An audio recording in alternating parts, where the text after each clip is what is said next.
قل لمن ما في السماوات والأرض قل لله كتب على نفسه الرحمة ليجمعنكم إلى يوم القيامة لا ريب فيه الذين خسروا أنفسهم فهم لا يؤمنون صدق الله العظيم.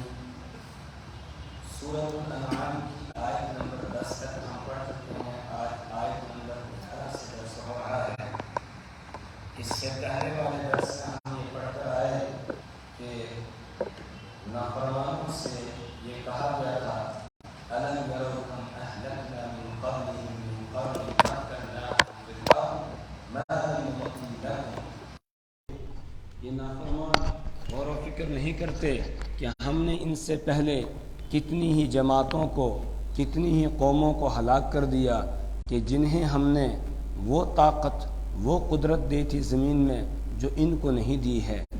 تو ان کی وہ طاقت اور قوت، اسی طریقے سے ان کے پاس جو مال و دولت تھا، دوسری چیزیں تھیں، وہ کوئی بھی انہیں بچا نہیں سکی.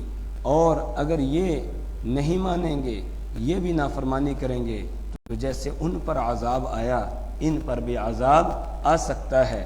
اب آگے یہ کہا جا رہا ہے کہ قل سیروا فی الارض، آپ کہہ دیجئے ان سے سیروا فی الارض کہ تم زمین میں چلو پھرو، سیر کرو، زمین میں گھومو، چلو پھرو. لیکن یہ کیوں پھرنا ہے، کیوں گھومنا ہے، سیر کیوں کرنی ہے؟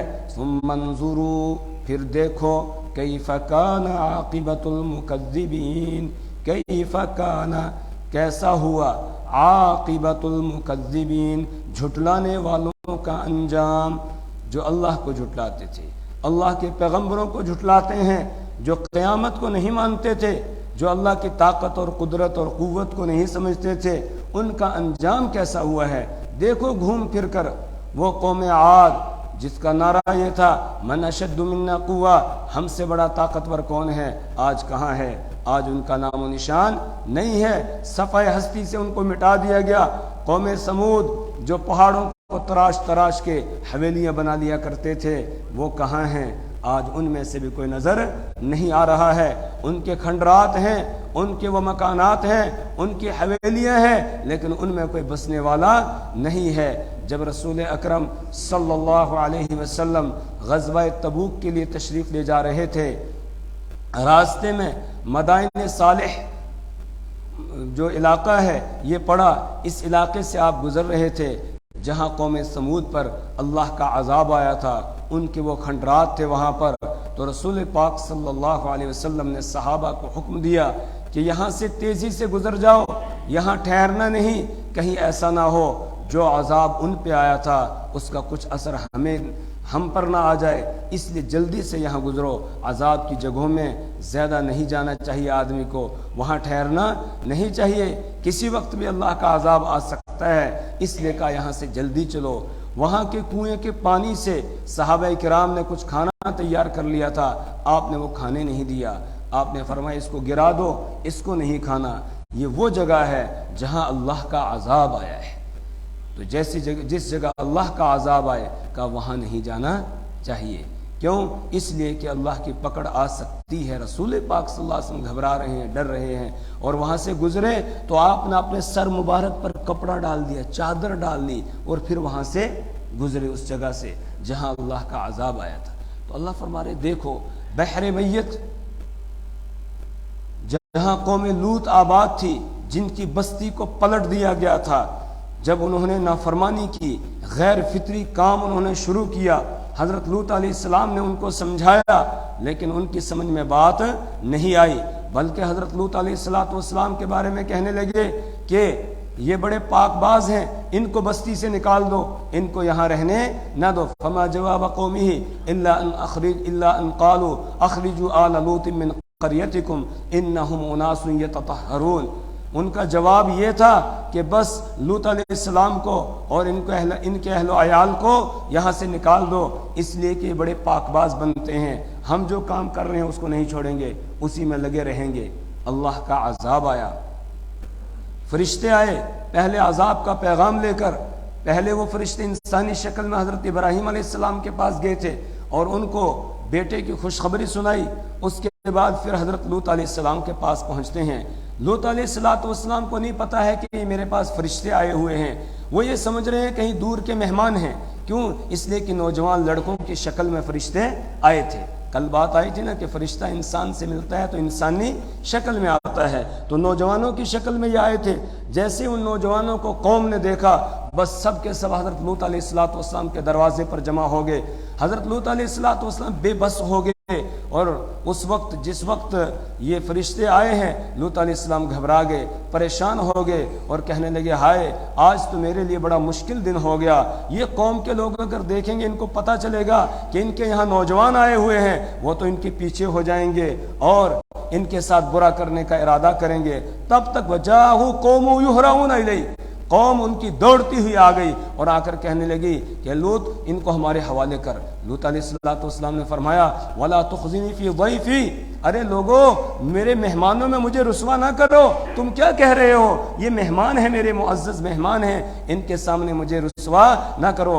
ہَؤُلَاءِ بَنَاتِي إِن كُنتُمْ فَاعِلِينَ، اگر تمہیں کچھ کرنا ہے تو یہ تمہارے گھروں میں جو میری بیٹیاں ہیں، یعنی نبی جو ہوتا ہے باپ کے درجے میں ہوتا ہے، اس لیے پوری امت کے جو مرد ہیں وہ بیٹوں کے درجے میں ہوتے ہیں اور عورتیں بیٹیوں کے درجے میں۔ تو کہا ہؤلاء بناتی ہن اطہر لکم فاتقوا اللہ ولا تخزونی فی ضیفی، کہ یہ بیٹیاں تمہارے گھروں میں ہیں، جاؤ ان کے ساتھ جا کر اپنی خواہشات کو پورا کرو، تم کیوں یہاں آگے ہو اور میرے مہمانوں کے سامنے مجھے رسوا کر رہے ہو؟ الیس منکم رجل رشید، کیا تم میں کوئی ایک بھی عقل مند نہیں ہے، کوئی ایک بھی سمجھدار نہیں ہے جو سمجھ سے کام لے؟ انہوں نے کہا کچھ بھی ہے۔ قد علمت ما نرید، آپ جانتے ہو ہم کیا چاہتے ہیں، ہم جو چاہتے ہیں بس آپ بیچ میں سے ہٹو، ان کو ہمارے حوالے کرو۔ جب لوط علیہ السلام بے بس ہو گئے دروازے پر، فرشتوں نے کہا اے لوط واپس آ جائیے، آپ ہم اللہ کے فرشتے ہیں، لن یصلوا الیک قومک، اب آپ کی قوم آپ تک نہیں پہنچ پائے گی، آپ واپس آ جائیے۔ لوط علیہ السلام واپس مڑے، ایک فرشتے نے ایسے اشارہ کیا، سب کے سب اندھے ہو گئے، چہرے ان کے بالکل سپاٹ ہو گئے، یعنی آنکھیں اور یہ سب برابر ہو گیا اس طریقے سے۔ اس کے بعد فرشتوں نے پیغام سنایا، کہا راتوں رات آپ اپنے اہل و عیال کو لے کر یہاں سے نکل جائیے، اور یاد رکھنا راستے میں جب چلو گے نکلو گے پیچھے مڑ کے نہیں دیکھنا، پیچھے مڑ کے نہیں دیکھنا، پابندی لگا دی، کیونکہ نبی ہوتا ہے نا وہ بڑا مشفق ہوتا ہے، بڑا مہربان ہوتا ہے۔ اب پیچھے مڑ کر دیکھے گا کیسے یہ ہلاک ہو رہے ہیں، پھر اس کو ترس آنے لگے گا، پھر دعا کرے گا تو ہو سکتا ہے دعا قبول ہو جائے، تو اس لیے پہلے پابندی لگا دی، پیچھے مڑ کے نہیں دیکھنا، بس جہاں کا حکم ہے آگے چلتے رہنا۔ ہاں آپ کی بیوی جو نافرمان ہے وہ آپ کے ساتھ نہیں جا سکے گی، وہ پیچھے ہی رہے گی، بیوی رہی پیچھے ہی، وہ بھی پہلے شروع میں ساتھ چلی لیکن پھر پیچھے مڑ کے دیکھا تو پھر رہی وہیں پر ہی۔ اور لوط علیہ السلام اپنی بیٹیوں کو لے کر بستی سے نکل گئے، اور کوئی ایمان لایا ہی نہیں تھا۔ اس کے بعد جبرائیل امین نے ان کی بستی کو اٹھایا اور آسمان کے قریب لے گئے، وہاں سے پلٹ کے واپس نیچے پھینک دیا۔ فجعلنا عالیہا سافلہا وامطرنا علیہم حجارۃ من سجیل، اللہ فرماتے ہیں ہم نے اس کے اوپر والے حصے کو نیچے کر دیا اور نیچے والے کو اوپر کر دیا، تو پھر وہ زمین کے نیچے اور نیچے وہ حصہ چلا گیا، اور وہیں پر اب سمندر ہے جس کو بحر میت کہتے ہیں۔ بحر میت یعنی وہ سمندر جس میں کوئی زندہ چیز نہیں رہتی ہے، اس کے پانی کی جو ہے ایسی صورت ہو گئی ہے کہ کوئی زندہ چیز جانور اس میں رہ ہی نہیں سکتا ہے، اس لیے نام ہی اس کا بحر میت۔ تو گھومو پھرو بحر میت کو دیکھو، یہاں اللہ کا عذاب آیا ہے۔ مدائن صالح میں جاؤ، قوم سمود کی بستیوں کو دیکھو کہ جو اتنی طاقتور قوم تھی لیکن آج اجڑی پڑی ہے وہ بستی۔ اب ومساکنہم لم تسکن بعدھا، ان کے وہ کھنڈرات وہاں پر ہیں لیکن اس کے بعد کوئی وہاں رہا نہیں ہے اور کوئی رہے گا بھی نہیں۔ کیوں؟ اس لیے کہ وہاں اللہ کا عذاب آیا۔ گھومو پھرو، قوم شعیب پر اللہ کا عذاب آیا، مدین جاؤ وہاں جا کر دیکھو، تو گھومو پھرو اور دیکھو جن لوگوں نے جھٹلایا تھا ان کا انجام کیا ہوا، پھر تم جھٹلانے سے باز آ جاؤ، اگر تم بھی جھٹلاؤ گے تمہارے اوپر بھی عذاب آ جائے گا۔ اس کے بعد اب مشرکین سے ایک سوال کیا جا رہا ہے، قل لمن ما فی السماوات والارض قل آپ کہہ دیجئے لمن ما فی السماوات والارض، لمن کس کے لیے ہے، ما فی السماوات والارض وہ ساری چیزیں جو آسمانوں میں ہے اور جو زمینوں میں ہے، آسمان اور زمین کے اندر کی جتنی چیزیں ہیں ان تمام پر کس کو ملکیت حاصل ہے، ان کا مالک کون ہے، اللہ ہے۔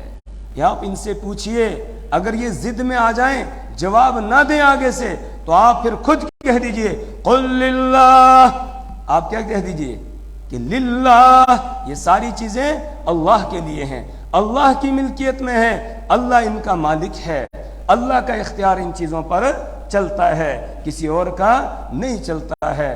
اب کسی کے ذہن میں یہ بات آ سکتی تھی کہ جب یہ اتنے نافرمان ہیں اور نبی کو ستا بھی رہے ہیں، نبی کریم صلی اللہ علیہ وسلم کے جسم اطہر پر آپ سجدے میں جاتے ہیں، اونٹ کی ناپاک اوجڑی لا کر رکھ دیتے ہیں، آپ کے راستے میں کانٹے بچھاتے ہیں، آپ کے گلے میں چادر سے پھندا ڈالنے کی کوشش کرتے ہیں، اسی طریقے سے آپ کے صحابہ کو ستا رہے ہیں، پریشان کر رہے ہیں، پھر ان کے اوپر عذاب آنا چاہیے تھا، پھر عذاب کیوں نہیں آ رہا ہے؟ یہودی بھی آپ کی مجلس میں آتے اور آ کر آپ کی شان میں گستاخی کرتے، السلام علیکم کہنے کے بجائے السلام علیکہ کہتے، یعنی آپ پر موت ہو نعوذ باللہ من ذالک، اس طرح کہتے، اس طرح کے بددعائیہ جملہ کہتے تھے۔ یہود بے بہود جو ہے اس طرح کی بات کہتے تھے اور کہتے تھے اگر یہ رسول برحق ہے لولا یعذبنا اللہ بما نقول، پھر ہماری اس بات پر اللہ ہم کو عذاب کیوں نہیں دیتا ہے؟ اس کا اللہ یہاں بتا رہے ہیں اللہ فوراً بندوں کو عذاب نہیں دیتا ہے، اللہ ڈھیل دیتا ہے، اللہ مہلت دیتا ہے، یہ سنبھل جائے گا، سدھر جائے گا، پھر جب نہیں سنبھلتا ہے، نہیں سدھرتا ہے، پھر اللہ کی پکڑ آتی ہے۔ اور یہ ڈھیل کیوں دیتا ہے؟ کہا اس لیے کہ وہ رحمان ہے، وہ رحیم ہے، وہ رحمان ہے، وہ رحیم ہے، تو اس نے اپنے لیے رحمت کو لازم کیا ہے، اس کی یہ رحمت ہے کہ فوراً بندوں کی پکڑ نہیں کرتا ہے۔ ہم اتنی نافرمانیاں اس کی کرتے ہیں، اس کے باوجود پھر بھی ہمیں جینے دے رہا ہے، پھر بھی اس نے زندہ رکھا ہوا ہے، تو یہ اس کی کیا ہے؟ مہربانی ہے۔ کوئی یہ نہ سمجھے کہ شاید میری نافرمانیوں کا اس کو پتہ ہی نہیں چل رہا ہے، وَلَا يَحْسَبَنَّ اللَّهَ غَافِلًا عَمَّا يَعْمَلُ الظَّالِمُونَ، وَلَا يَحْسَبَنَّ اللَّهَ غَافِلًا، اور وہ ہرگز اللہ کو غافل نہ خیال کریں، عَمَّا يَعْمَلُ الظَّالِمُونَ، ان کاموں سے جنہیں ظالم انجام دے رہے ہیں، سب اللہ کے سامنے ہیں، اللہ سب کے کرتوتوں کو دیکھ رہا ہے، کسی کا کوئی عمل اس سے چھپا ہوا نہیں ہے۔ پھر پکڑ کیوں نہیں ہو رہی ہے؟ پھر عذاب کیوں نہیں آ رہا ہے؟ کہا یہ اس کی مہربانی ہے۔ کتب علی نفسہ الرحمہ، کتب علی نفسہ الرحمہ، کتب اس نے لکھ دیا ہے، علی نفسہ اپنی ذات پر، الرحمہ رحمت کو، مہربانی کرنے کو اس نے لکھ دیا ہے اپنی ذات پر، اور اس کے عرش پر لکھا ہوا ہے کہ ان رحمتی سبقت غضبی، میری رحمت میرے غضب سے آگے رہتی ہے، غضب پہ سبقت کرتی ہے۔ کتنی مہربانی کرنے والا ہے وہ، اللہ اکبر۔ ابھی رمضان المبارک شروع ہونے پر دوسرے روزے کو جمعہ تھا، اس دن ہمارے استاذ آئے ہوئے تھے حضرت مفتی احسان صاحب دامت برکاتہم عالیہ، اللہ ان کی عمر میں برکت عطا کرے۔ جتنے ہمارے اساتذہ مشائخ بڑے اکابر ہیں، ہمارے والدین ہیں، اللہ سب کی عمروں میں برکت کرے۔ تو انہوں نے اللہ کی رحمت کو بڑے پیارے انداز سے سمجھایا۔ حضرت نے فرمایا کہ اللہ کی رحمت کو کہا اس طریقے سے سمجھو کہ جیسے ایک 100 روپے کا نوٹ ہے، اس میں سے 1 روپیہ الگ کر لو اور 99 الگ، تو اللہ کی جو رحمت ہے اس کو سمجھو 100 کا نوٹ ہے، اس میں سے 99 روپے کے برابر رحمت اللہ نے اپنے پاس رکھی، یعنی رحمت کے 99 حصے اللہ کے پاس ہیں اور 1 حصہ اس نے مخلوق کو دیا ہے۔ 99 حصے اللہ کے پاس اور اس کا 1 حصہ مخلوق کو دیا، اور جو 1 حصہ مخلوق کو دیا ہے اس کو سمجھایا کہ اس کو سمجھو جیسے 1 روپیہ ہو۔ 1 روپے میں کتنے پیسے ہوتے ہیں؟ 100 پیسے ہوتے ہیں، تو 100 پیسوں میں سے 99 پیسے کے برابر جو رحمت ہے 100 حصوں میں سے، یعنی 99 حصے، اس ایک حصے کے 99 حصے، اس ایک حصے کے 99 حصے کے برابر جو رحمت ہے وہ اللہ نے اپنے پیارے نبی محمد عربی صلی اللہ علیہ وسلم کو دی، اور اب اس 1 روپے رحمت میں سے 1 پیسہ جو رحمت ہے، کتنی؟ 1 پیسہ رحمت، اس کو پھر باقی جتنے انسان ہیں، جانور ہیں، سب پر اللہ نے تقسیم کر دیا، سب کو دے دیا۔ اب اگر کوئی ماں اپنے بچے سے محبت کرتی ہے، کوئی باپ اپنی اولاد سے محبت کرتا ہے، یہ اس 1 پیسہ جو رحمت ہے نا، اس 1 پیسہ رحمت کا کرشمہ ہے، جس کی وجہ سے انسانوں میں بھی ماں باپ اپنی اولاد سے، اولاد ماں باپ سے، شوہر بیوی سے، بیوی شوہر سے، دوست دوست سے، استاد شاگرد سے، شاگرد استاد سے، پیر مریدوں سے، مرید پیر سے جو محبت کرتے ہیں، اسی طریقے سے جانوروں میں آپ دیکھ لیں کہ ہر جانور اپنے بچے سے محبت رکھتا ہے، اور جانور اپنا بچہ جب چھوٹا ہوتا ہے اس کے لیے اپنی جان کو قربان کرنے کے لیے تیار ہو جاتا ہے۔ وہ واقعہ حدیث میں کا یاد آ گیا، حدیث میں کہ ایک صحابی آ رہے تھے، انہوں نے دیکھا کہ چھوٹے چھوٹے ایک چڑیا کے بچے ہیں، گھونسلہ ہے، انہوں نے وہ گھونسلہ ہی اٹھایا اور چل دیے، یا اپنی چادر میں بچوں کو لے لیا، چل دیے۔ اب چڑیا آئی، اس نے دیکھا بچے وہاں نہیں ہیں، اس نے آواز لگائی، بچے بول پڑے، یہ تو ایک اللہ نے ان کو بولی دی ہوئی ہے۔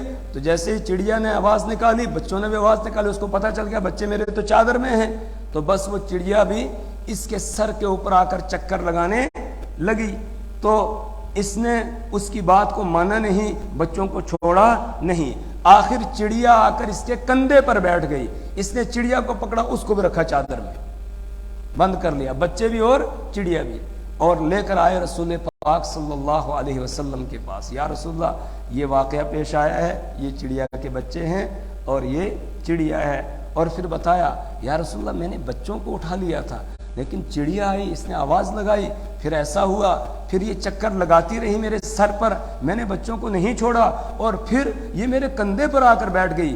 رسول پاک صلی اللہ علیہ وسلم فرماتے ہیں کہ دیکھو، اس نے پہلے بار بار آواز دے کر آپ کو کہا کہ میرے بچوں کو چھوڑ دو، ان کو آزاد کر دو، ان کو یہ گرفتار نہ کرو، ان کو بند نہ کرو، ان کو چھوڑ دو۔ جب آپ نے اس کی فریاد کو نہیں سنا، پھر اس نے کہا کہ جب بچوں کو تم لے جا رہے ہو، میں جی کے کیا کروں گی، لو مجھے بھی پکڑ لو اور مجھے بھی وہیں پر رکھو، تو اپنی گرفتاری بھی اس نے دے دی۔ اور پھر آپ نے فرمایا کہ دیکھو اس چڑیا کو بچوں سے کتنی محبت ہے، اللہ کو اپنی مخلوق سے اور اپنے بندوں سے کہا اس سے 99 درجے زیادہ محبت ہے، جتنی اس چڑیا کو اپنے بچوں سے محبت ہے، کہا اس سے 99 درجے زیادہ اللہ کو اپنے بندوں سے محبت ہے۔ تو حضرت نے سمجھایا کہ وہ 1 پیسے کے برابر جو رحمت ہے، مہربانی ہے، یہ اللہ نے پوری مخلوق میں تقسیم کی، صرف انسانوں میں نہیں بلکہ پوری مخلوق میں، جس میں سے ایک مخلوق دوسری مخلوق کے ساتھ محبت کرتی ہے۔ کبھی آپ نے مرغی کو دیکھا ہوگا، چھوٹے چوزے اس کے ہوتے ہیں، تو کوئی پرندہ یا کوئی اور چیز یا بلی وغیرہ حملہ آور ہوتی ہے تو مرغی ایک دم آواز نکالتی ہے، سارے بچوں کو اپنے پروں کے نیچے لے لیتی ہے، اپنے پروں کے نیچے لے لیتی ہے، اور پھر کوشش کرتی ہے کہ جو حملہ آور ہے وہ بھاگ جائے، اگر نہ بھاگے تو اس پر خود سے ادھر سے حملہ کرنے لگتی ہے، حالانکہ اس کو پتا ہے میں بلی کا مقابلہ نہیں کر سکتی ہوں، میں کتے کا مقابلہ نہیں کر سکتی ہوں، لیکن بچوں کو چھوڑ کے وہ بھاگتی ہے۔ آپ دیکھ لیں تجربہ کر کے، بچوں کو چھوڑ کے مرغی بھاگتی نہیں ہے۔ انسان اگرچہ بھاگ جاتا ہے، انسان بھاگ جاتا ہے اپنے بچوں کو چھوڑ کے اپنی جان بچانے کے لیے نفسی نفسی میں، لیکن جانور مرغی کو آپ دیکھیں وہ بھاگتی نہیں ہے۔ ایک بات اس پر یاد آ گئی، قرآن پاک کی آیت، قرآن نے اللہ نے اپنے پیارے رسول صلی اللہ علیہ وسلم کو حکم دیا، وَاخْفِضْ جَنَاحَكَ لِلْمُؤْمِنِينَ وَاخْفِضْ جَنَاحَكَ لِلْمُؤْمِنِينَ وَقُلْ إِنِّي أَنَا النَّذِيرُ الْمُبِينُ وَاخْفِضْ جَنَاحَكَ لِلْمُؤْمِنِينَ، آپ اپنے پروں کو جھکا دیجئے ایمان والوں کے لیے، آپ اپنے پروں کو جھکا دیجئے ایمان والوں کے لیے۔ مطلب کیا ہے کہ ایمان والوں کو آپ ایسے اپنے پروں کے نیچے لے لیجئے جیسے مرغی اپنے بچوں کو پروں کے نیچے لے لیتی ہے، جہاں وہ خطرات دیکھتی ہے تو فوراً اپنے بچوں کو بلا کے پروں کے نیچے لے لیتی ہے۔ اسی طرح نبی جہاں دیکھتا ہے امت کو وہاں سے نقصان پہنچنے والا ہے، اس جگہ سے نقصان پہنچانے والا ہے، یہ عمل امت کو نقصان پہنچائے گا، فلاں کام سے امت کو نقصان پہنچے گا، فوراً بلاتے ہیں اور بلا کر کہتے ہیں لوگوں یہ نہیں کرنا، یہ نہیں کرنا، ایسا کرو گے تو تمہیں نقصان ہو جائے گا۔ تو یہ اللہ کی طرف سے جو مہربانی ہے، رحمت ہے، اس کا یعنی ایک حصہ، اس ایک حصے کا 99 حصوں میں سے ایک حصہ ہے جو اس نے مخلوق میں تقسیم کیا ہے۔ پھر دوبارہ شروع سے چلیں، جو اللہ تعالیٰ کے پاس رحمت ہے، اس رحمت کو کس کے ساتھ تشبیہ دی؟ 100 روپے کے ساتھ۔ پھر اس 100 روپے میں سے 99 روپے کے برابر جو رحمت ہے وہ اللہ نے اپنے پاس رکھی، 1 روپے کے برابر رحمت وہ مخلوق کو دی، اس 1 روپے میں سے بھی 99% جو رحمت کا حصہ ہے یہ دیا اپنے محبوب محمد عربی صلی اللہ علیہ وسلم کو، اور باقی جو ایک پیسے کے برابر جو رحمت ہے وہ دی ہے ساری مخلوق کو، ساری کائنات کو دی ہے۔ اب ہم کس طرح محبت کرتے ہیں ایک دوسرے سے، کرتے ہیں کہ نہیں؟ تو اس سے اندازہ لگائیں کہ جس کے پاس ہمیں جو مہربانی دی گئی ہے، رحمت دی گئی ہے، اس سے 99 گنا زیادہ جس کے پاس رحمت ہوگی وہ کتنی محبت کرے گا۔ تو 99 گنا زیادہ رحمت کس کے پاس ہے؟ وَمَا أَرْسَلْنَاكَ إِلَّا رَحْمَةٌ لِّلْعَالَمِينَ۔ کس کے پاس؟ رسول پاک صلی اللہ علیہ وسلم کے پاس، یعنی مخلوق کو جو دیا گیا ہے نا، تو اس میں سے 99 حصے کس کے پاس ہے؟ نبی کریم صلی اللہ علیہ وسلم کے پاس۔ یہی وجہ ہے امت تکلیفیں پہنچاتی ہے، اس کے باوجود آپ پھر ان کے لیے کیا کرتے ہیں؟ دعائیں کرتے ہیں، پھر آپ ان کے لیے دعائیں کرتے ہیں۔ امت نافرمانی کر رہی ہے لیکن پھر آپ کیا کرتے ہیں؟ ان کے لیے دعا کرتے ہیں۔ یہ اسی رحمت اور مہربانی کا نتیجہ ہے۔ اسی لیے قرآن میں آپ کو کہا گیا وَمَا أَرْسَلْنَاكَ إِلَّا رَحْمَةٌ لِّلْعَالَمِينَ، کہ ہم نے آپ کو جہانوں کے لیے رحمت بنا کر بھیجا ہے، صرف انسانوں کے لیے نہیں بلکہ سارے جہانوں کے لیے، جتنی مخلوقات ہے کہا سب کے لیے ہم نے آپ کو رحمت بنا کر بھیجا ہے۔ اب رسول پاک صلی اللہ علیہ وسلم اپنی امت سے اتنی محبت کرتے ہیں، اسی رحمت کے نتیجے میں اتنی مہربانی کرتے ہیں، تو آپ کو جو اور دوسری مخلوق کو جو رحمت کا حصہ دیا گیا ہے وہ 100 میں سے صرف 1، اور 99% کس کے پاس ہے؟ اللہ کے پاس۔ 99% اللہ کے پاس ہے۔ اب بتائیے اللہ پھر کتنی اپنی مخلوق سے محبت کرتا ہے اور کتنی مہربانی وہ کرتا ہے۔ اسی مہربانی کا نتیجہ ہے کہ اتنی نافرمانیاں کرتے ہیں بندے لیکن پھر بھی وہ فوراً پکڑ نہیں کرتا ہے، وہ موقع دیتا ہے، مہلت دیتا ہے، ڈھیل دیتا ہے کہ بندے سدھر جائیں، سبل جائیں، صبح نہیں تو شام کو واپس آ جائیں گے، شام نہیں تو صبح کو واپس آ جائیں گے۔ بس اس لیے وہ مہلت دیتا ہے، ڈھیل دیتا ہے۔ اس لیے کوئی نافرمانی کرے اور اس کے بعد پکڑ نہ آئے تو یہ نہ سمجھے کہ شاید اللہ کو پتہ ہی نہیں چلا ہے اور شاید اس پر پکڑ نہیں ہوگی۔ نہیں، پکڑ ہو سکتی ہے، اس کو سب معلوم ہے، لیکن اس نے اپنی ذات پر رحمت کو لکھ لیا ہے۔ اس رحمت کا نتیجہ ہے کہ وہ پکڑ نہیں کرتا ہے، اور اسی رحمت کا نتیجہ ہے کہ نافرمانیوں کے باوجود پھر وہ رب العالمین ہے، پھر وہ سب کو دے رہا ہے۔ سورہ فاتحہ میں ذرا چلیں، الحمدللہ رب العالمین الرحمن الرحیم مالک یوم الدین۔ الحمدللہ، تمام تعریفیں اللہ کے لیے ہیں، رب العالمین، جو سارے جہانوں کا پالنے والا ہے، الرحمن، وہ جو پال رہا ہے۔ تو یہ کیوں پال رہا ہے؟ کہا الرحمن، وہ بڑا مہربان ہے، الرحیم، وہ نہایت رحم کرنے والا ہے۔ آگے کیا ہے؟ مالک یوم الدین، وہ بدلے کے دن کا مالک ہے۔ لفظ رحمان اور رحیم ان دونوں میں تھوڑا سا فرق ہے. رحمان میں کتنے حروف ہیں جی؟ 4 ہیں 5 ہیں جی؟ 5 ہیں. اور رحیم میں 4 ہیں. اور حروف کی زیادتی جو ہوتی ہے یہ معنی کی زیادتی پر دلالت کرتی ہے. حروف کی زیادتی معنی کی زیادتی پر دلالت کرتی ہے. تو رحمان کے اندر رحمت کے معنی رحیم کے مقابلے میں زیادہ پائے جاتے ہیں.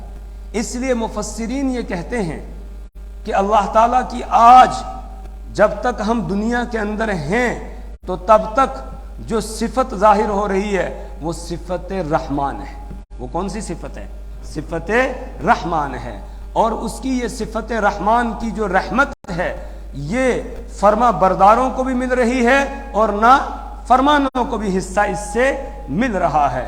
جو مانتا ہے اس کو بھی کھلاتا ہے, جو نہیں مانتا ہے اس کو بھی کھلاتا ہے, بلکہ ماننے والوں کو دال روٹی پہ خوش کر لیتا ہے اور نہ ماننے والوں کو تو مرغن غذائیں کھلاتا ہے. کیوں؟ اس لیے کہ وہ رحمان ہے. اس لیے کہتے ہیں رحمان الدنیا و رحیم الآخرہ.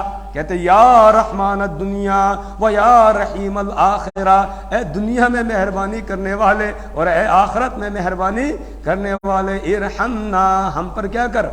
رحم کر. اور رحیم کی جو صفت ہے اس کا ظہور قیامت کے دن ہوگا اور اس میں مہربانی کے معنی رحمان کے مقابلے میں کم ہوں گے. اور اس دن جو اللہ کی رحمت ملے گی وہ صرف ماننے والوں کو ملے گی, نہ ماننے والوں کو نہیں ملے گی. قیامت کے دن صرف اس کی جو صفت رحمت ہے اس کا ظہور جو ہوگا وہ ماننے والوں کے لیے ہوگا, نہ ماننے والوں کے لیے نہیں ہوگا. اس لیے ماننے والوں کے لیے جنت بنائی اور نہ ماننے والوں کے لیے جہنم ہے. ماننے والوں کے لیے جنت اور نہ ماننے والوں کے لیے جہنم ہے. اور جنت یہ اس کی صفت رحمت کا مظہر ہے اور جہنم یہ اس کی صفت غضب کا مظہر ہے.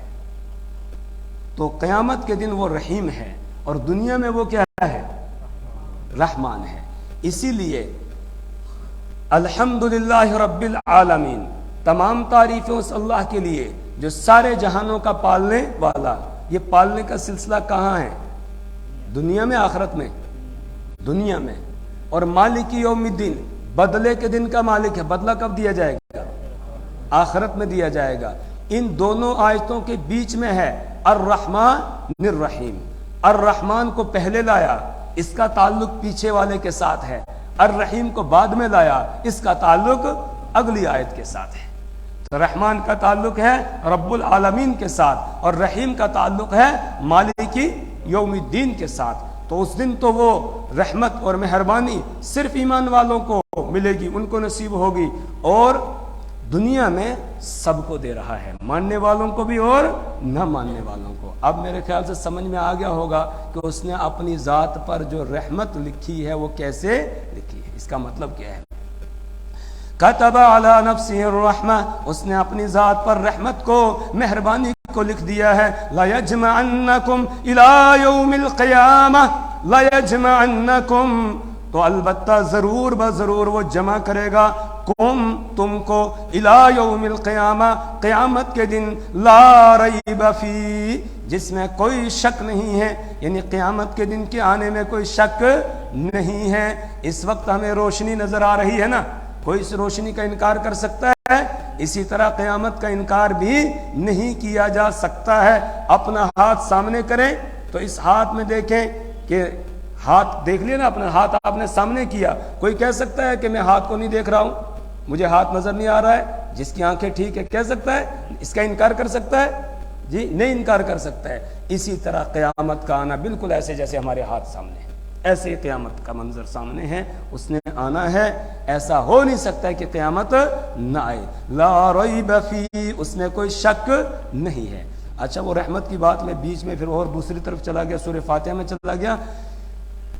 اب جو آدمی جتنا رسول پاک صلی اللہ علیہ وسلم کے اور قریب ہوگا, قریب ہونے کا مطلب جو آپ کی جتنی اتباع کرے گا، پیروی کرے گا، اتنا ہی وہ ان 99 حصے رحمت کا حصہ پانے والا ہوگا جو اللہ نے اپنے نبی صلی اللہ علیہ وسلم کو دی ہے۔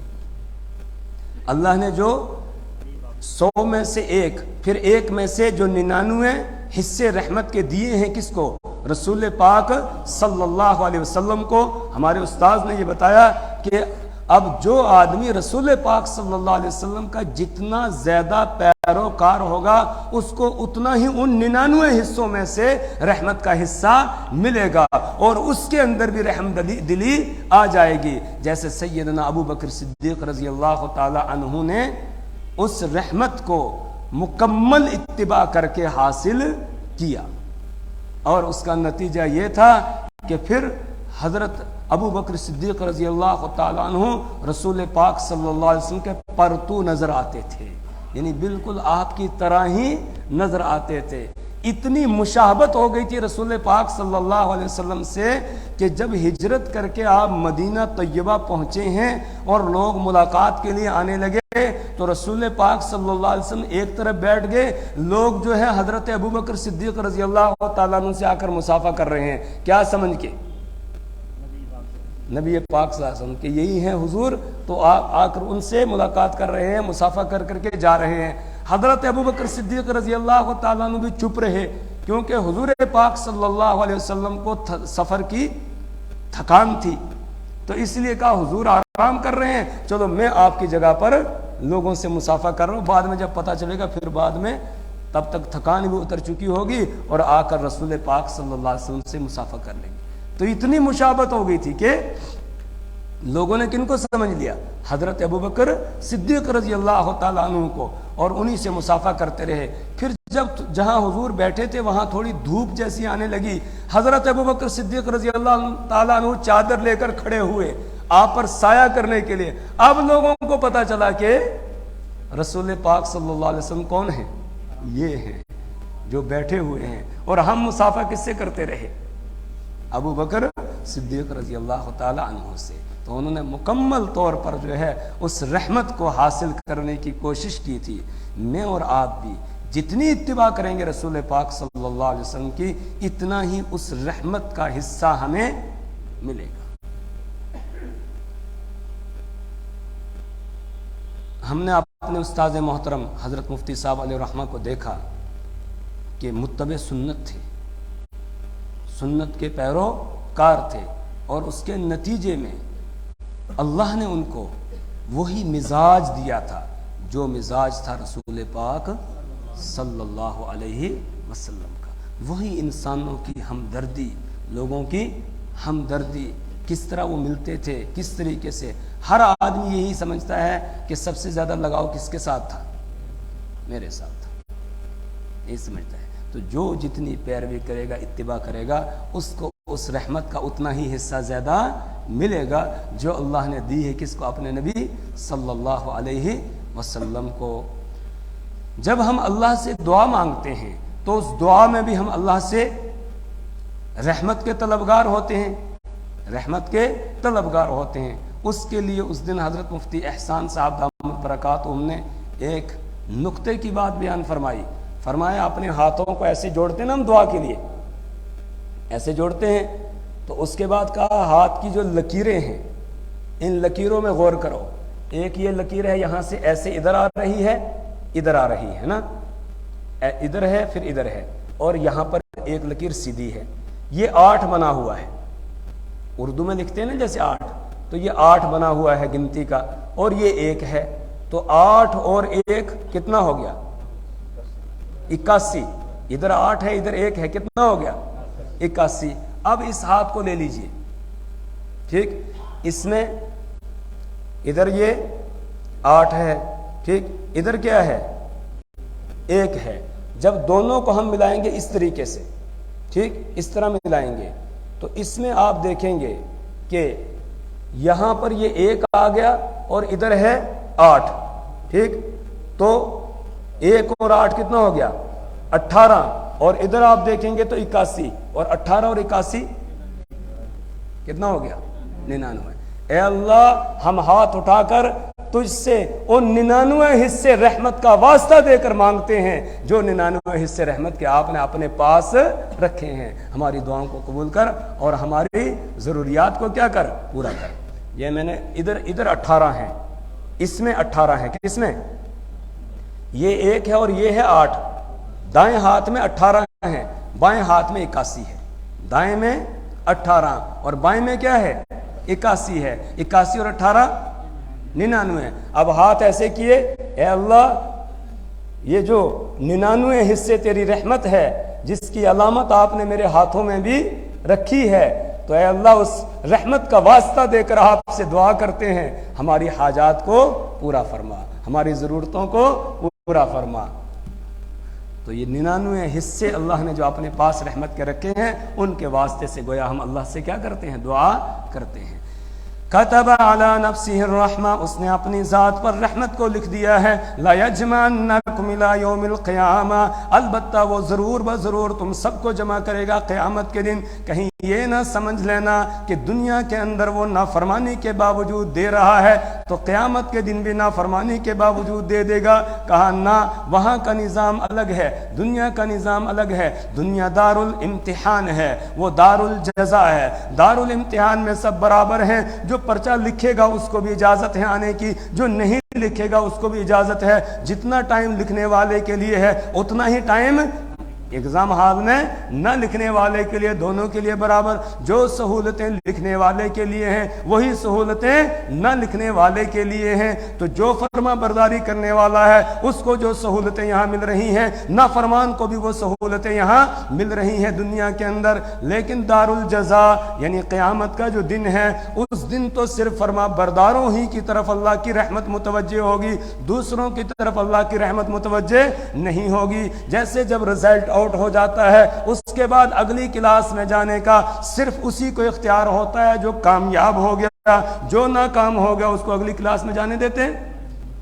اس کو نہیں جانے دیتے ہیں، اس کو آگے نہیں بڑھنے دیتے ہیں، وہ پیچھے ہی رہ جاتا ہے۔ اسی طرح قیامت کے دن کامیاب وہ ہوں گے جنہوں نے یہاں امتحان کی تیاری کی ہوگی، جو یہ سمجھتے رہے ہوں گے انی ظننت انی ملاق حسابیہ، کہ مجھے دنیا کے اندر یقین تھا کہ مجھے ایک دن اپنے رب کے سامنے کھڑے ہو کر اپنی زندگی کا حساب دینا ہے۔ وَأَمَّا مَنْ خَافَ مَقَامَ رَبِّهِ وَنَهَى النَّفْسَ عَنِ الْهَوَىٰ، رہا وہ انسان جو اپنے رب کے سامنے کھڑے ہونے سے ڈر گیا، اور وَنَهَى النَّفْسَ عَنِ الْهَوَىٰ، پھر اس نے اپنے نفس کو خواہشات سے روک لیا، پھر وہ من چاہی نہیں گزارتا ہے بلکہ رب چاہی گزارتا ہے۔ وہ دیکھتا ہے میرے رب کی رضا کس میں ہے، وہی کرتا ہے، اور جہاں اس کو لگتا ہے اس سے میرا رب ناراض ہوتا ہے اس کام سے اپنے آپ کو دور رکھتا ہے، اس کے قریب نہیں جاتا ہے، وہ کامیاب ہوگا۔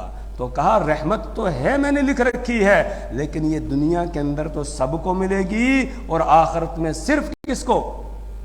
فرما برداروں کو۔ اس لیے کہا یاد رکھنا لا یجمعنکم الی یوم القیامہ، وہ ضرور بضرور تم کو جمع کرے گا قیامت کے دن، لا ریب فی، جس میں کوئی شک نہیں ہے، الذین خسروا انفسہم، وہ لوگ جنہوں نے اپنی جانوں کو خسارے میں ڈال دیا، گھاٹے میں ڈال دیا، نقصان میں ڈال دیا، فہم لا یؤمنون، تو یہ وہ ہیں جو ایمان نہیں رکھتے ہیں۔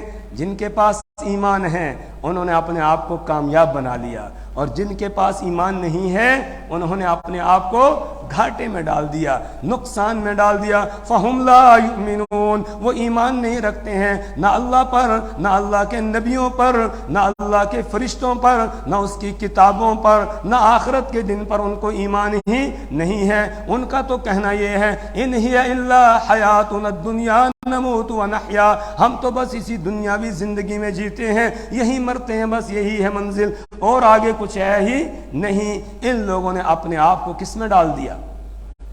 خسارے میں ڈال دیا، نقصان میں ڈال دیا۔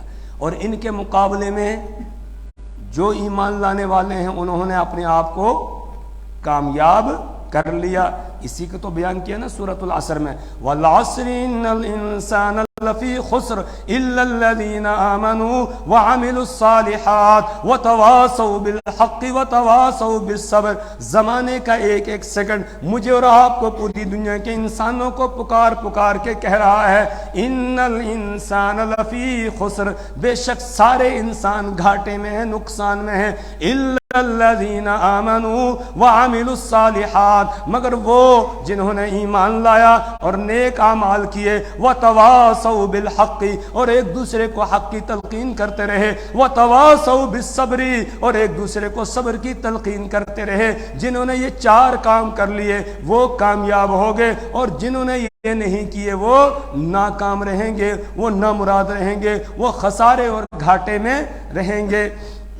الذین خسروا انفسهم، وہ جنہوں نے اپنے آپ کو، اپنی جانوں کو خسارے میں ڈال دیا. فہم لا یؤمنون، تو یہ وہ ہیں جو ایمان نہیں رکھتے ہیں. معلوم ہوا کہ جنہوں نے ایمان لایا ہے انہوں نے خسارے میں نہیں ڈالا، وہ تو کیا ہو گئے؟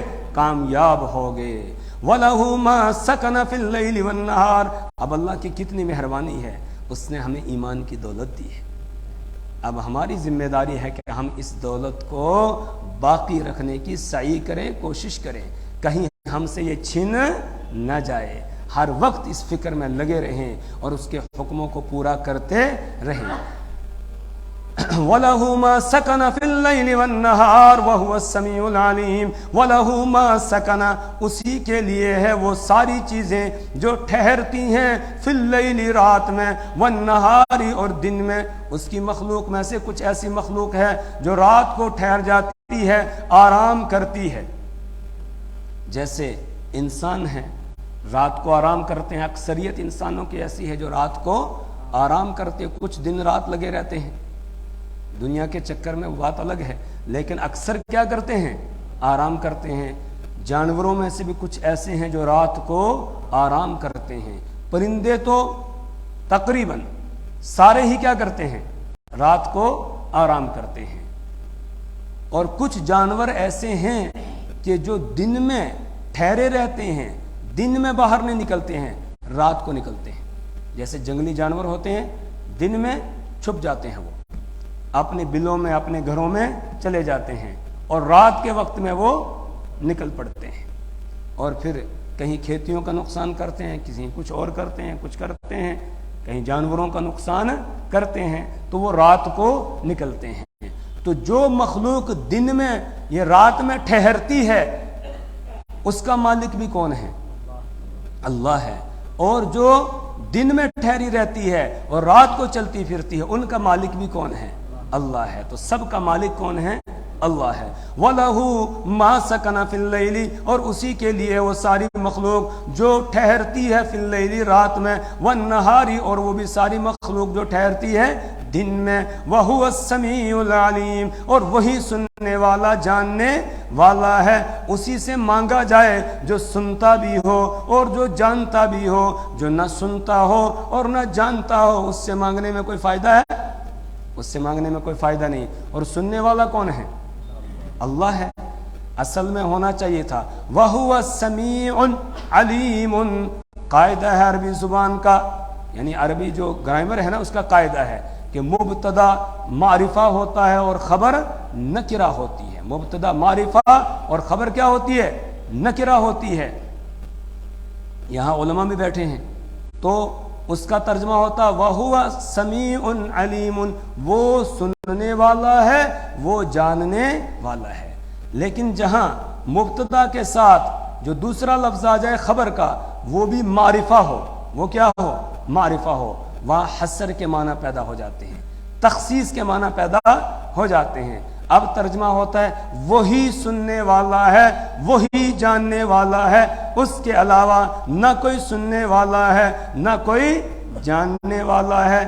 اب جو میرے دوست جو ہیں وہ کہتے ہیں یا شیخ عبد القادر جیلانی امداد کن یا شیئا للہ، پڑھتے ہیں نا اس طریقے سے بہت سارے لوگ، یعنی اللہ کے علاوہ غیر اللہ کو پکارتے ہیں، اللہ کے ولیوں کو پکارتے ہیں. کوئی کہتا ہے یا معین الدین چشتی اجمیری پار لگا دے میری کشتی، پتہ نہیں اس طریقے سے کیا کیا بولتے ہیں لوگ جی. کوئی کہتا ہے یا بابا شاہ کمال، یا بابا شاہ کمال پتر دیں رتا لال، جی تو وہ کسی بابا کو پکارتے ہیں، وہ بابا نہیں سن رہا ہے، نہ وہ اس کی ضرورتوں کو جانتا ہے۔ سننے والا کون ہے؟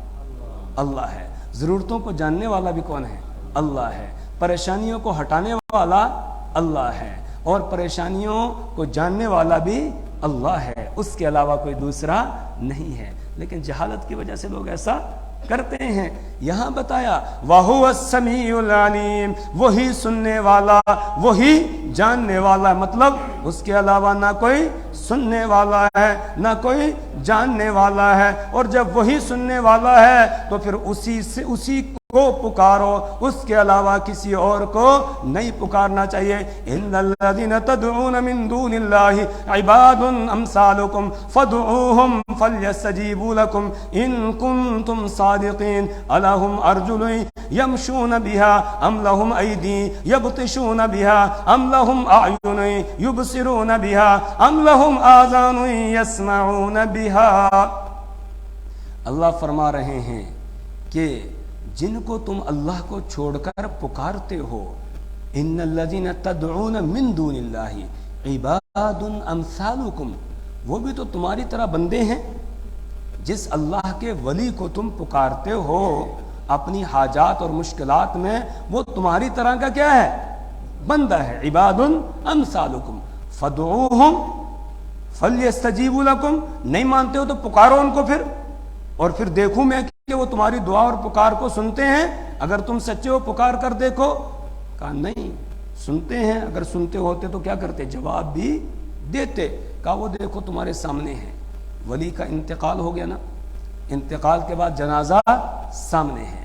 اب اللہ کہتا ہے دیکھو الہم ارجل یمشون بہا، کیا اب اس کے پاؤں ایسے ہیں کہ جن سے وہ چلتا ہو؟ ہے جی، چلتا ہے، جب روح نکل کے اس کے بعد چلتا ہے۔ الہم ارجل یمشون بہا ام لہم ایدی یبطشون بہا، یا اس کے ہاتھ ہیں کہ جن سے وہ پکڑتا ہو۔ اب پکڑتا ہے نہیں۔ الہم ارجل یمشون بہا ام لہم ایدی یبطشون بہا ام لہم اعین یبصرون بہا، یا کیا اب اس کی آنکھیں ہیں کہ جو دیکھ رہی ہیں آنکھیں؟ جی کسی کی آنکھ کھلی بھی رہ جاتی ہے نا، جی تو بعض لوگ کہتے ہیں دیکھ رہا ہے، کہتے ہیں یہ کیا کر رہا ہے؟ دیکھ رہا ہے۔ ایسا نہیں ہے۔ اللہ کہہ رہے ہیں خود بتاؤ، تم فیصلہ تم کرو، کہا تمہارے ہاتھ عدالت ہے، خود فیصلہ بتاؤ۔ ام لہم اعین یبصرون بہا ام لہم آذان یسمعون بہا، کیا ان کے کان ہیں کہ وہ سن رہے ہیں؟ اب تو جب انتقال ہو گیا، بیٹی کہتی ہے ابو جی ابو جی ابو جی، ابو جی کوئی جواب دیتے ہیں؟ جی دیتے ہیں کوئی جواب؟ بیوی آتی ہے کہتے ہیں میرے سرتاج مجھے چھوڑ کے چل پڑا، مجھے بھی ساتھ ہی لے جانا تھا۔ کہتی ہے خالی جانے کے لیے تیار نہیں ہے، خالی کیا کرتی ہے؟ کہتی ہے جانے کے لیے تیار نہیں ہے، بلکہ برادران وطن کے یہاں زبردستی اس کو بھیج دیا جاتا تھا۔ ستی کرتے تھے نا، جب شوہر کا انتقال ہو گیا تو بیوی کو بھی زندہ ہی آگ میں ڈال دیتے تھے، جلا دیتے تھے، تو تیار ہوتی تھی بیچاری کو زبردستی پکڑ کے ڈال دیتے تھے۔ تو کہتی ہے خالی، تو وہ سرتاج سنتا ہے اس وقت میں بات؟ جی اللہ خود کہہ رہے ہیں الہم ارجل یمشون بہا ام لہم ایدی یبطشون بہا ام لہم اعین یبصرون بہا ام لہم آذان یسمعون بہا، کیا ان کے کان ہیں کہ جن سے وہ سنتے ہوں؟ جواب کیا آئے گا؟ نہیں۔ جب نہ چل سکتے ہیں، نہ پکڑ سکتے ہیں، نہ دیکھ سکتے ہیں، نہ سن سکتے ہیں، پھر ان کو پکارنا ہے یا اس کو پکارنا ہے جس کو یہ بھی پکارتے تھے؟ اب کس کو پکارنا ہے؟ جس کو یہ بھی پکارتے تھے۔ تمام اولیاء اللہ کس کو پکارتے ہیں؟ اللہ کو، اور ان کی تعلیم یہی رہتی ہے ہمیشہ۔ سیدنا شیخ عبد القادر جیلانی محبوب سبحانی رحمہ اللہ کی کتابیں اٹھا کر دیکھو، غنیت الطالبین ہے، اسی طریقے سے اور ان کی کتابیں ہیں، ان کو آپ اٹھا کر دیکھیں، تمام کتابوں کے اندر یہی تعلیم ہے۔ لوگوں کس سے مانگنا ہے؟ اللہ سے۔ سب کچھ کرنے والی ذات کس کی ہے؟ اللہ کی ہے، کسی اور کی نہیں ہے۔ ان کی کتابیں اٹھا کر دیکھو، ان کی یہی تعلیم ہے۔ اسی طریقے سے اور جتنے اکابر ہیں، سیدنا یہ معین الدین چشتی اجمیری رحمۃ اللہ علیہ، ان کی بھی یہی تعلیمات ہیں. اسی طریقے سے سرہند والے حضرت شیخ احمد سرہندی مجدد الفسانی رحمہ اللہ، ان کو دیکھیں، ان کی پوری تعلیمات کیا ہے؟ یہی ہے. بلکہ وقت کے بادشاہ کے ساتھ جھگڑا ہی یہی ہے کہ جھکنا صرف کس کے سامنے ہے؟ اللہ کے سامنے، کسی اور کے سامنے جھکنا نہیں ہے. وقت کے بادشاہ نے، جہانگیر نے، مغلوں میں بادشاہ تھا نا جہانگیر، تو اس نے کہا کہ سید صاحب کو میں جھکا کر بتاؤں گا، دیکھنا میرے دربار میں سید صاحب آئیں گے تو جھکیں گے. کیا کیا اس نے؟ دربار میں بلایا اور دروازہ چھوٹا بنایا اور اپنی طرف سے اپنا دماغ یہ چلایا کہ جب سید صاحب آئیں گے تو پہلے سر نیچے کر کے آگے جھکائیں، جھک کر جو ہے داخل ہوں گے، ہم سمجھ جائیں گے کہ سید صاحب نے کیا کیا؟ سر جھکا لیا، بس ہم سمجھ لیں گے. لیکن سید صاحب تو سید صاحب تھے نا، وقت کے بدعتیوں سے، وقت کے مشرکوں سے جو مسلمانوں میں تھے، ان کے ساتھ ان کی لڑائی تھی اور جنگ تھی، اور حکومت بھی اسی طریقے کی تھی، ان کے ساتھ بھی کیا تھی؟ جنگ تھی. تو اللہ نے ان کو فراست عطا کی تھی، ایسے ہی نہیں تھے وہ، فراست اللہ نے عطا کی تھی. جب آئے دیکھا دروازہ چھوٹا ہے تو پہلے پاؤں داخل کیے، پھر پیچھے والا دھڑ جو ہے یہ داخل کیا. تو گردن نہ جھکی جس کی جہانگیر کے آگے، جہانگیر کے آگے بھی گردن نہیں جھکی. کہتے تھے یہ صرف کس کے سامنے جھکے گی؟ اللہ کے سامنے. تو اولیاء اللہ سب کے سب یہی تعلیم دیتے رہے ہیں کہ لوگوں کس کے سامنے جھکو؟ اللہ کے سامنے. کس سے مانگو؟ اللہ سے، کسی اور سے نہیں مانگنا ہے، اللہ ہی سے مانگنا ہے. کیوں؟ وَهُوَ السَّمِيعُ الْعَلِيمُ، وہی سننے والا ہے، وہی جاننے والا ہے، اس کے علاوہ نہ کوئی سننے والا نہ کوئی جاننے والا. اب ہمارے سامنے ہے نا، جب ہم ان کا جنازہ پڑھتے ہیں تو کیا اس کے بعد جب قبر میں رکھ دیا اب کیا کہیں گے؟ اب سب کچھ سن رہا ہے، اب سب کچھ جان رہا ہے، اب ساری ہماری ضرورتیں پوری کر رہا ہے؟ نہیں، یہ شرک ہو جائے گا اگر ان سے مانگیں گے نا اس طریقہ. یہ ایک شرک. اب تو ان کے لیے مانگنا، کل بھی میں نے بتایا تھا نا، اب ان کے لیے جنازہ کس بات کی دلیل ہے؟ ان کے لیے دعائیں مغفرت مانگنی ہے، ان کی قبر پر جائیں. اولیاء اللہ سے محبت رکھنا ایمان کا حصہ ہے، اولیاء اللہ سے محبت رکھنا ایمان کا حصہ. صحیح حدیث ہے، رسول پاک صلی اللہ علیہ وسلم نے فرمایا، حدیث قدسی ہے، اللہ یہ اعلان کر کے کہتا ہے جس نے میرے کسی ولی کو تکلیف پہنچائی فقد آذنت لہ الحرب، اس کے لیے میری طرف سے اعلان جنگ ہے. اس کے لیے میری طرف سے کیا ہے؟ اعلان جنگ ہے. جو میرے نبی کو تکلیف پہنچائے اور میرے نبی کی شان، یہ ولی کی شان میں کیا کرے؟ گستاخی کرے اور اس کو تکلیف پہنچائے، اس کے لیے میری طرف سے کیا؟ اعلان جنگ ہے. اولیاء اللہ سے محبت رکھنا یہ ایمان کا حصہ ہے. لیکن ان سے محبت ہوگی، عبادت کس کی ہوگی؟ اللہ کی، جس کی وہ بھی کیا کرتے تھے؟ عبادت کرتے تھے، اس کی عبادت ہوگی. وہاں جائیں، جا کر ان کے لیے فاتحہ پڑھ کر مانگے، ان سے نہیں، ان کے لیے فاتحہ پڑھ کے مانگے. ہاں یہ کہہ سکتے ہیں اللہ یہ تیرے نیک بندے تھے، ان کی نیکیوں کے وسیلے اور واسطے سے میری دعاؤں کو قبول کر لے. یہ کہہ سکتے ہیں. یہ وسیلے کا صحیح مفہوم ہے. کیا؟ کہ اللہ یہ تیرے نیک بندے تھے، ان کی نیکیوں کی طفیل، نیک اعمال کے وسیلے سے میری دعا کو قبول کر لے، میری حاجات کو پورا کر دے. مانگ کس سے رہا ہے؟ اللہ سے، ان سے نہیں مانگ رہا ہے. ہاں ان کی نیکیوں کا کیا دیا ہے؟ واسطہ اور وسیلہ دیا ہے، یہ درست ہے. لیکن انہی سے جا کر مانگنے لگنا، جی یا بابا شاہ کمال پتر دئی لتا لال، تو یہ نہیں ہے. یا امداد کن در دنیا شاد کن، پھر آگے پتہ نہیں کیا کیا ہے. میں نے وہ بچپن میں کہیں یہ پڑھا تھا، پھر اس کے بعد چونکہ زبان پر لانا بھی درست نہیں ہے یہ باتیں. تو دوسروں سے کہ فلاں امداد کرے گا، فلاں دے گا، نہیں. امداد کرنے والا کون ہے؟ صرف اللہ ہے، اس کے علاوہ کوئی دوسرا نہیں ہے. کیوں؟ وَهُوَ السَّمِيعُ الْعَلِيمُ، وہی سننے والا اور وہی جاننے والا ہے، اس کے علاوہ کوئی دوسرا نہیں ہے. اب یہ نہیں کہیں گے یا معین الدین چشتی پار لگا دے میری کشتی، نہیں. کشتیاں پار لگانے والا کون ہے؟ اللہ ہے. یہ تو قرآن نے بتایا. مکہ کے مشرک جب سمندر میں پھنس جاتے تھے ان کی کشتیاں، جب کشتیاں ان کی پھنس جاتی کہاں؟ موجوں کے اندر گر جاتی، تو فدعوا اللہ مخلصین لہ الدین، اب خالص کس کو پکارتے تھے؟ اللہ کو پکارتے تھے، اور کہتے تھے لئن انجیتنا من هذه لنکونن من الشاکرین، کیا کہتے ہیں؟ اللہ اگر آج تو نے اس سے بچا لیا تو بس ہم تیرے شکر گزار ہوں گے، پھر تیری نافرمانی نہیں کریں گے۔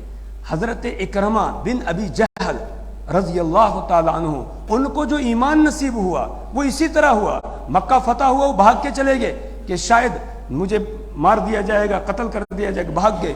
کشتی میں سوار ہوئے، دوسرے ملک جانا چاہتے تھے، کشتی بھنور میں پھنس گئی۔ اب جو ملاح تھا کشتی چلانے والا، اس نے دیکھا لوگ سارے کوئی لات کو پکار رہا ہے، کوئی منات کو، کوئی عزا کو، کوئی اوصاف کو، نائلہ کو، کوئی حضرت عیسیٰ علیہ السلام کو، کوئی کسی کو پکار رہا ہے۔ اس نے کہا اب ان کو پکارنے سے بات نہیں بنے گی، اب اللہ کو پکارو، اگر اس کو پکارو گے تو وہ نجات دے گا، اور کوئی بچانے والا نہیں ہے۔ تو اب سارے پکارنے لگے کس کو؟ اللہ کو۔ حضرت اکرمہ کہتے ہیں میں اسی وقت سمجھ گیا یہی تو محمد عربی صلی اللہ علیہ وسلم کہتے ہیں، پھر ہمارا جھگڑا ہی کیا ہے ان کے ساتھ؟ تو اسی وقت کہتے ہیں ارادہ کیا اگر آج اللہ نے بچا لیا بس ایمان قبول کروں گا۔